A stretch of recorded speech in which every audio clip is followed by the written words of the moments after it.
So what's up, guys? John from Heavy Set Tactical. We're gonna kind of do a shop talk kind of segment today. I just wanted to talk to you guys a little bit about my experiences. I actually found the perfect little place to set my camera, which is on my Herrig 612 grinder. So yeah, the shop's really come together. I'll put a short out about some of the stuff we got going on there. But the shop really came together. I got my Ameribraid and my Herrig 612 surface grinder. All the lighting, my dad actually hardwired all the lighting while I was down in South Carolina. So yeah, the shop space is really coming together. It's not 100% yet, but it's pretty darn close. So yeah, it's going to be heated and cooled. Got the double doors in. Things have been going really well. So during my journey south, I went down and saw my buddy Walker. You guys will see him comment on some of my videos. Walker lives in Roanoke area in Cave Springs, Virginia. So I went down, visited with him, spent the night there, woke up, drove the other 6 hours down to South Carolina, where I stayed with for almost a week, about 5 days, training on the grinder with Primitive Bear knives. I respect Alan. He's the owner and maker of Primitive Bear knives. All his stuff is by hand. Some of these blanks now are being water jet cut, but that is the only thing that is not done by him, and it's done by an American company. Probably New Jersey Steel Baron, or one of those guys that offer water jet cutting when you order your steel. Guys, this is another knife I acquired from him while I was down there. Guys, Primitive Bear Knives does all his own handwork right on his own property in his shop, and he does a heck of a job. He helped me design handle scales for one of my prototypes that I'd like to make, and just blew it out of the water. You would think these things were done with a CNC. I mean, sandblasted them and all. He has a blasting cabinet. We talk about American-made and actual handmade knives. I'm going to do a quick little spiel on that. Guys, there are so many of these makers that you think are making knives that say that they're knife makers, that in fact are good designers and might be good at sharpening, but they're sending out for the blanks to get cut. They're sending out for the bevels to get done on a CNC by some manufacturing company. They're sending out for heat treat. They're sending out for the handles to get made on a CNC. Now that's fine. I have nothing against that, like mid-tech kind of, Creely Blades. Creely Blades makes amazing knives. I know that he does his blades, most of his blades by hand, but he sends out for just the handles, which you can tell that they're CNC milled, which is fine. They're fantastic knives. I would still consider them, because the bulk of the work is being done by hand, and the bulk of the work on the steel is being done by hand, which you can tell on a Creely blade. I wish I had one out here. I would consider that.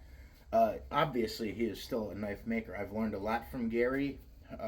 Been up to his shop several times. Not only does he know how to do all the processes from start to finish, but I've seen him do them, and he is just very skilled.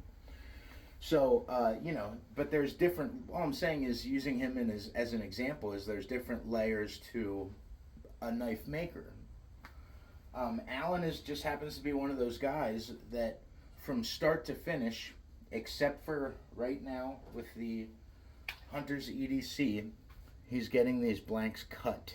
Other than that, he grinds them, he makes the handle scales by hand with a slack belt attachment, makes his kydex by hand, sends out for the loops here, but he does his own coatings. He sprays these coatings right in his own shop. His laser engraving right in his own shop. So again, I respect that a lot. I'm not saying that if you send out to have your handle scales milled or send out to have your blanks heat treated that you're not a real knife maker. I'm not saying that in any way. I'm sure there's going to be some people that try to twist my words. Because I'm telling you, Gary Creely is one of the most knowledgeable, most skilled knife makers I have ever known. And he sends out for his handle scales to get made right now. So I am obviously not saying that. I'm a big fan of Creely knives. But there are a lot of people out there that really like to support, you know, the small business knife maker that's making the knife from start to finish.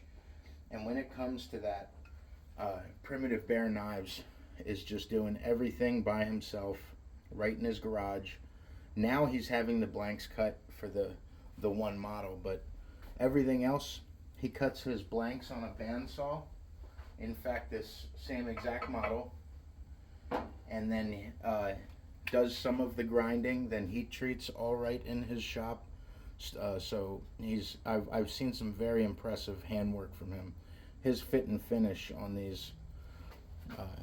Sorry, I gotta get some better lighting for this back corner of the shop.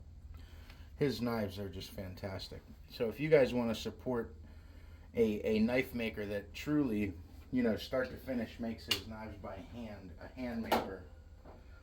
Guys like Alex Drawn, Creely Blades, I would consider a hand maker. He's just very, very skilled. And then Primitive Bear Knives. He just makes some of the greatest hunting knives, belt knives, skinning knives. So while I was down there, I learned quite a bit. And him and I, you know, one of his things that he wanted out of me was to make a knife from start to finish. So guys, this is a new model of his. I outlined it on a piece of steel, a piece of AEBL, just plate steel. I outlined it as best as I could to look like one of his new models that he has coming out. We made the Kydex.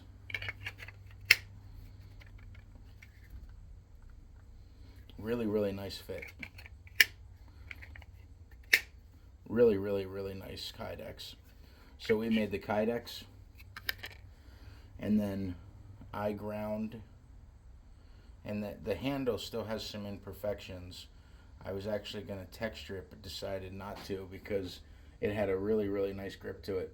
Now, I've obviously made some knives, but I've never handmade a knife from start to finish and did the heat treating and all of that. I've designed some really, really cool knives, which you're going to see very soon. I have a tactical field knife design. That's kind of my favorite sweet spot, that field knife, tactical knife, survival knife, kind of like the TRC Apocalypse kind of style.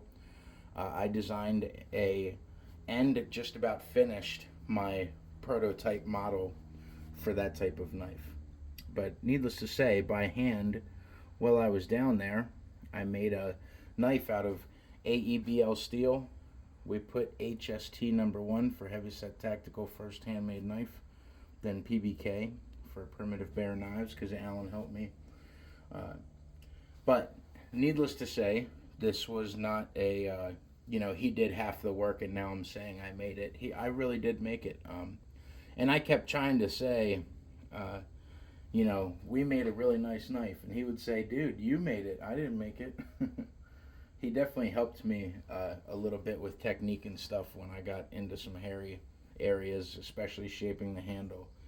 But this is an AEBL steel. I heat treated it with Alan in you know, a sleeve of foil. Learned how to do that stainless steel process. The plunge could be a little better, but it's pretty good. It's just a nice kind of mid to high saber, nice little field knife, and I'm gonna enjoy getting some use out of it. So thanks to Alan, I had a great time down there. If you guys are interested in some really great handmade knives, make sure you go check out Primitive Bear Knives, PBK. He just makes some of the greatest little fixed blades. This one is really nice. I would put, some of you knife guys that have a lot of these loops, I would put a second one down the mid and wear it like a appendix carry, so you can just, you're ready to go right there. That's my favorite carry for this knife, which you can do with one belt loop, but I suggest using a second. You could even put a tech lock on for vertical carry and do scout carry, appendix carry, or just regular vertical carry. It's a great little utility knife. I'm gonna check out the coating on here is a Duracoat CPM Crewwear. This is number 267, and I'm really excited to try out this Duracoat and see how much it stays on there. So guys, I really wanted to just explain to you how my trip went down to South Carolina. Just tell you about, you know, a maker I think we should all support, which is Primitive Bear Knives. And I had a good time while I was down there. Got to meet the owners and runners of the Wizard Forge. His knife that I bought from him is inside. I got one of his Gremlin ring knives. Really can't tell you how much I enjoy that knife as just a utility, a little fixed blade for appendix carry. But yeah, when I was down in South Carolina, I learned quite a bit, and it gave me, you know, our number one objective was to kind of give me some confidence to come back here and start formulating my own models, forming my own models and prototype and kind of getting to the meat and potatoes of knife making, because most of my knives are going to be made by hand. So yeah, I had a great time. I couldn't thank Alan enough from Primitive Bear Knives. And guys, if you want to support a small knife maker that is a hand knife maker that makes all his stuff by hand from start to finish, who's a great guy, great dad, family man, you know, quite a model American in my eyes anyway, and a good teacher. You know, go online and check out Primitive Bear Knives. They might, you know, some people don't like the texturing. I understand that. At first I didn't either. But it's very mild, and it just gives it a really great grip with absolutely no hot spots. He's just really dialed in that process. And I implore you to go check out Primitive Bear Knives. So guys, again, I just kind of wanted to set the camera up, talk a little bit about my trip down south. I'm home now, so I'm going to be hitting the work hard. And I got some really cool videos coming soon. I got a bunch of Kydex, a bunch of micarta, got some Nitro V, and some other steels to check out, to try out. Got all my belts, got everything ready to go. So we're going to have some fun, and I'm going to jump on the grinder right now and actually work on a knife that I've been toying with the design of. So you guys have a great day. Thanks for stopping in. Again, the Wizard Forge, awesome handmade knives from South Carolina, ironically. Primitive Bear Knives, Alan from Primitive Bear Knives, fantastic guy, fantastic teacher, fantastic knife maker. Creely Blades, fantastic guy to get information from. Very good knife company, fantastic guy to get information from. Throughout my journey with starting my own knife company, which you guys are going to see, I'm going to be pumping out some stuff here pretty soon. You know, but these things take time. You know, throughout this journey, I've reached out to people. I've been talking to people, you know, and getting information that I saw valuable, from Jacob Peterson over at Exodus Knife and Tool to Michael Spangers. He's a great designer, from knives to sheaths to logos to t-shirt ideas. I've been talking to him about helping me with the logo. My buddy Gabe over at The Last Huntsman, for talking to him about some of my knife models I want to make. Gary Creely helped me quite a bit picking out my grinder and my setup.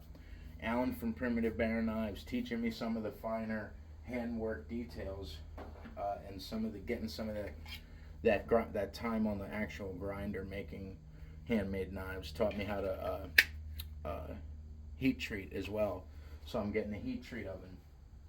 These guys are all fantastic, and if you guys want to support some American-made fixed blades, I can put my stamp of approval on all of those. So guys, thank you so much for listening.